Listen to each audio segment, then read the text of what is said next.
These are the facts you are looking for. Welcome to WatchMojo.com, and today we're counting down our picks for top 10 Star Wars facts. Before we begin, we publish new videos every day, so be sure to subscribe for more great content. For this list, we're taking a look at interesting facts that span the complete theatrical Star Wars catalog and that galaxy far, far away. I feel like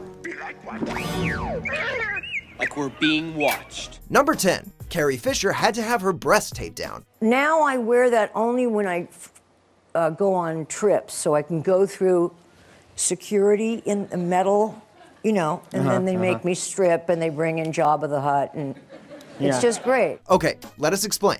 After making it abundantly clear that there is no underwear in space, George Lucas demanded that Fisher have her breasts taped down to avoid any sexually suggestive movement. As if that weren't bad enough, in Return of the Jedi, Leia was forced to wear a metal bikini that simply wouldn't stay still. Scenes of Fisher in the bikini would require multiple reshoots, as nip slips occurred frequently. To make matters worse, the costume lacked proper coverage from behind, causing Fisher to quip that, if you stood behind me, you could see straight to Florida. We suppose her role came with a disclaimer emphasizing that those that are shy need not apply. In his belly you will find a new definition of pain and suffering. Number 9. NSYNC nearly had a cameo in Attack of the Clones. Show the movie! Just want to start the film! Show the movie! It may sound a little wacky, but it is 100% true.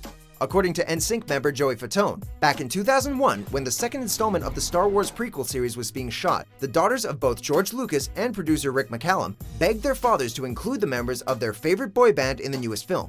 It's gonna be me!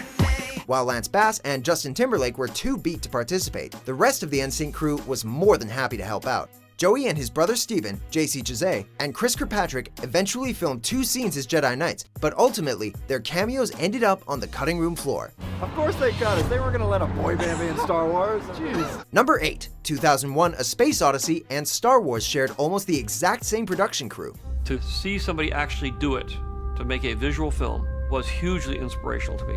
If he did it, I can do it. When you create one of the most iconic and technologically advanced films in history, you can be sure that other directors will want to borrow your tricks, as well as at least 1 or 2 of your crew members. Such was the case when George Lucas set out to shoot his iconic space opera. Having seen Stanley Kubrick's own version of space brilliantly brought to life in the 1968 film 2001 A Space Odyssey, Lucas surrounded himself with as many of Kubrick's old production crew as possible. Making his version of space seem believable relied on the expertise of the group that became known as the Class of 2001. And we gotta say, it seems like Lucas's gamble paid off. R2 trying to increase the power. Number 7. Return of the Jedi almost had a very different ending. No. Go, my son. When people remember the final installment of the original Star Wars trilogy, many things come to mind. Lando almost falling into the Sarlacc pit, Leia's iconic metal bikini, Ewoks, and of course, the defeat of the Emperor and the redemption of Darth Vader. Yet there were several darker endings proposed. One saw Han Solo killed, Leia struggling as queen, and Luke going off on his own. But the even darker alternate ending would have seen Luke defeat his father, only to put on his helmet and declare, "Now I am Vader," thus turning to the dark side. If you will not be turned, you will be destroyed. A noticeably bleaker ending than what was eventually shot, George Lucas scrapped the idea in favor of something a little more hopeful and merchandise-friendly. I'll not leave you here. I've got to save you. You already have. Number 6. Benicio del Toro was almost cast as Darth Maul. Tatooine's sparsely populated. If the trace was correct, I will find them quickly, Master. While many hardcore fans felt that The Phantom Menace didn't quite live up to the hype, most can agree that Darth Maul was a pretty badass villain. Rocking a horn-covered skull, black and red skin, and wielding a double-bladed lightsaber, this guy was the definition of not to be messed with. While the actor who portrayed him is the relatively unknown Ray Park, a much more famous actor nearly inhabited the role. Del Toro was actually cast as Maul before dropping out due to a disagreement over his character's lack of speaking lines. I feel like a traitor. Ultimately, Park must have been less concerned with his character's dialogue, as Darth Maul only speaks a few lines during the course of the film, and not even with Park's voice. At last we will reveal ourselves to the Jedi. At last we will have revenge. Number 5. Darth Vader is banned from all official Star Wars events. Release your anger. Only your hatred can destroy me. As an actor in a Star Wars film, it's only natural that your presence will be required at numerous film-related functions and events. However, one such actor is no longer on the invite list. David Prowse, the man who actually donned the iconic black mask of Darth Vader, has reportedly been banned from all Lucasfilm-associated events. According to Prowse, when he inquired as to why he was suddenly on the blacklist, the only reason given was that he had burnt too many bridges between himself and Lucasfilm. Imagine playing one of the most evil characters in film history, only to end up ostracized in your regular life. I sense something. A presence I haven't felt since. I better go and answer the door. Number 4. Samuel L. Jackson had an awesome quote engraved on his lightsaber. What country you from? What ain't no country I ever heard of? They speak English and what? Ever since he portrayed the character of Jules in 1994's neo-noir crime comedy Pulp Fiction, the world has known that Samuel L. Jackson is a badass. In the film, the character of Jules carries a wallet that displays his unofficial title. It's the one that says bad motherfucker. As such, when he accepted the role of Mace Windu in the Star Wars prequels, it was only a matter of time before this title ended up on the side of his lightsaber. In case you haven't figured it out, Jackson claims that BMF was engraved on the side of his purple lightsaber. I have my lightsaber at home, and the prop department actually put BMF on the on switch. Number 3. Studio executives wanted Chewie to have clothes. Will somebody get this big walking carpet out of my way? Chewbacca is the ultimate sidekick, the perfect combination of loyalty, fighting skills, and comic relief. However, what made him stand out was his enormous size, his unintelligible dialogue, and his beautiful brown fur. Listen to me, Chewie! Chewie, this won't help me! Hey, save your strength.